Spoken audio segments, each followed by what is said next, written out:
Who's your favorite film director? Impossible to answer, right? Action. There are so many different types of great directors out there that it's almost impossible to compare. Some directors, however, have such a distinguishable visual style that you can tell you're watching their films just by looking at them.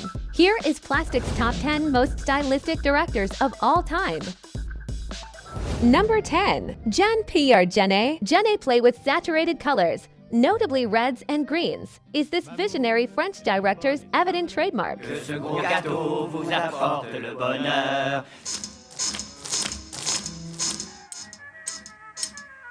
No matter how dark or light his subject matter is, his unique aesthetic is always unmistakable. Vous, au moins, vous risquez pas d'être un légume puisque même un artichaut a du cœur. Number 9. Baz Luhrmann. If we could describe Luhrmann in one word, it would be opulent. Bright colors, fast camera movements, dynamic editing, and luscious art direction and costumes. This Australian filmmaker loves to splurge on screen, creating some of the most lavish visuals of modern cinema. Number 8. Terry Gilliam. I need this, right? I remember your face.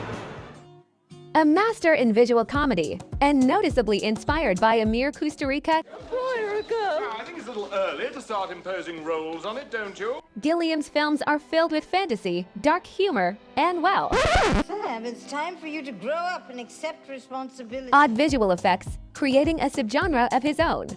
Number 7. Nicolas Winding Refn. First word that comes to mind when thinking of Refn's style is neon. His fascination for low-key lighting and color palettes as electric as his soundtracks become more obvious with each passing film, culminating into The Neon Demon, also known as the most Refn movie ever made.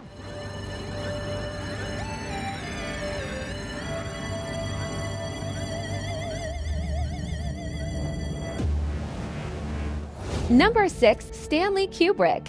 No other director has been able to have as many iconic scenes or even frames as Kubrick. Here's Johnny!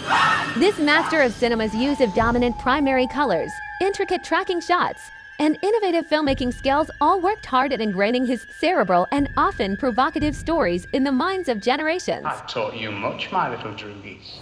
Number 5. Gaspar Noé. This French auteur's films are so disturbing that people walk off in the middle of them. It's like being in a boiler room with no exit in sight.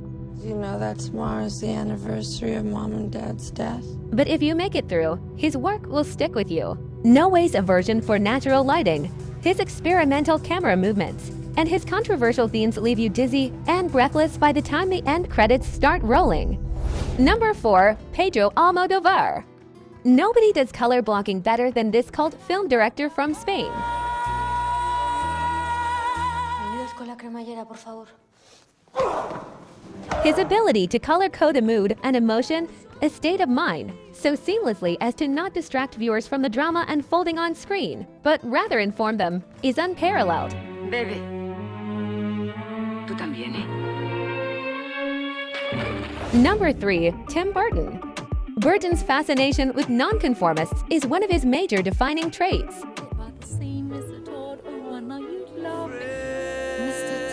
His knack for bringing his misfits to life by means of German expressionism and dark, almost gothic visual fantasies make of him one of the most distinguishable film directors yet. Finished. Oh!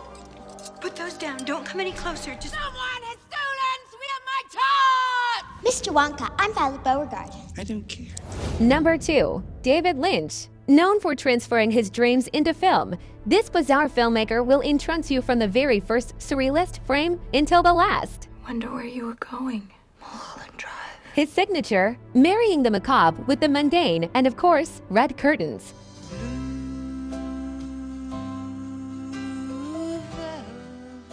His filmmaking style is so unique that Lynchian filmmaking is now a term. Number 1. Wes Anderson. Anderson pretty much created the infamous Instagram look before Instagram existed. Why do you want to be a lobby boy? Who wouldn't? At the Grand Budapest, sir. You're Rex. You're king. You're duke. You're boss. I'm Chief. Symmetry, structure, fixed cameras, Got a crush on you. bright colors, and whole lot of charm all work towards enchanting his viewers around the world with his fables. You're fired. Really? Don't cry in my office.